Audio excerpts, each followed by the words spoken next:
Hello, bonjour les amis.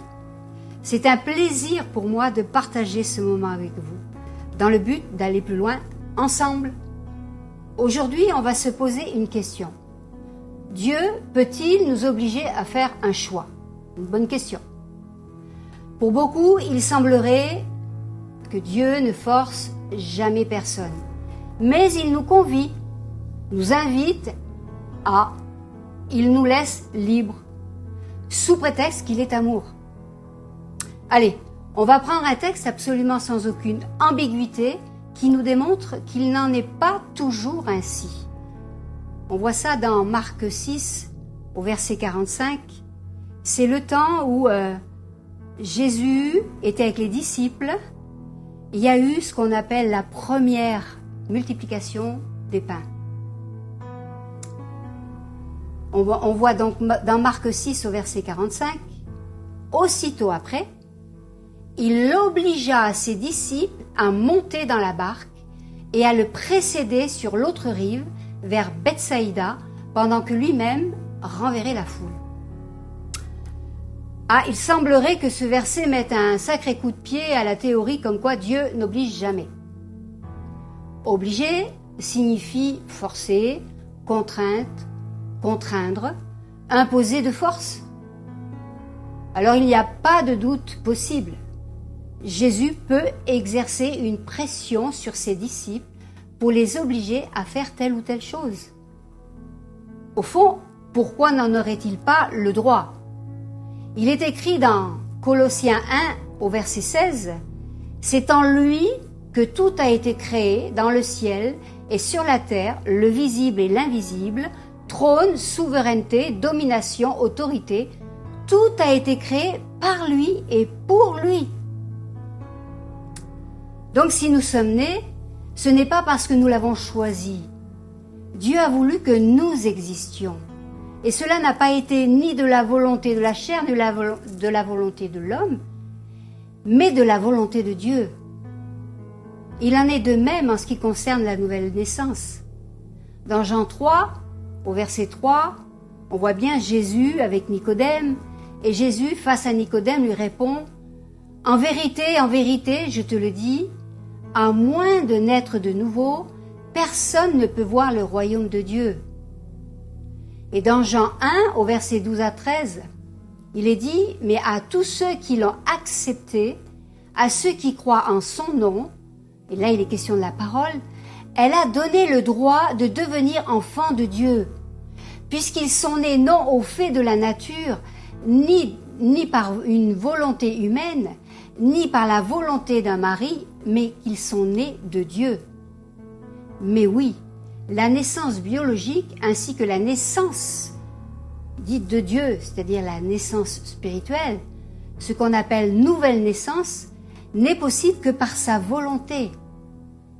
Mes amis, sans Dieu, nous n'existons nulle part.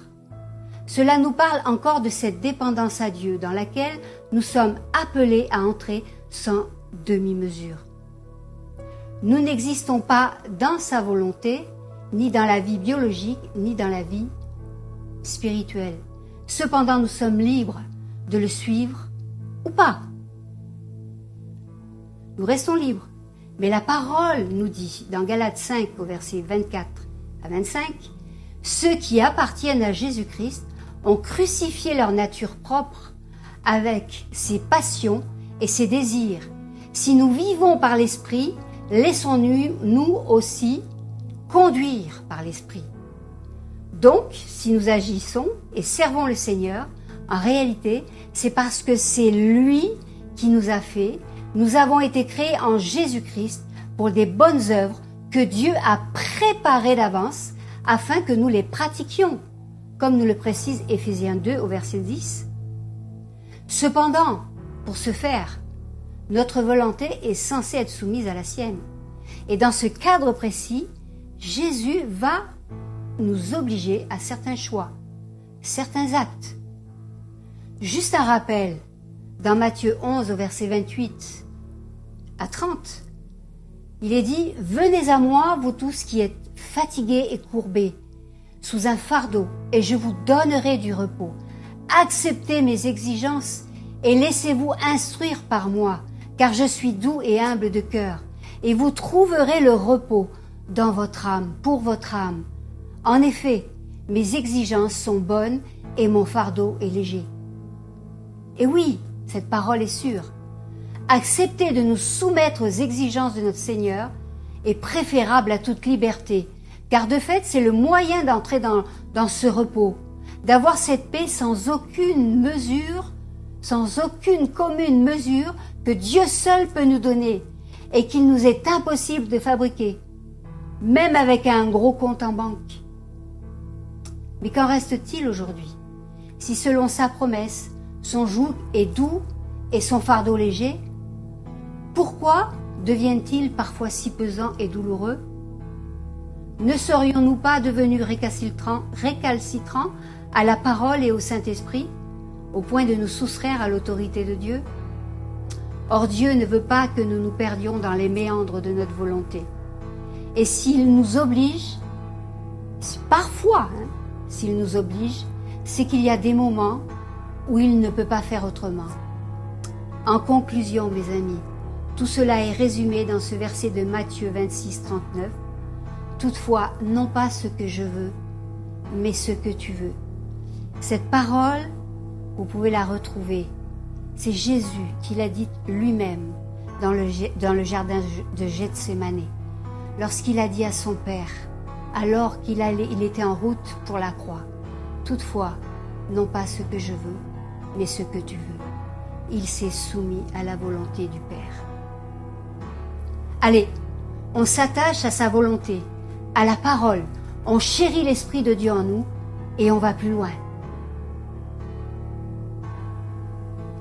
Et n'oubliez pas, on reste ensemble.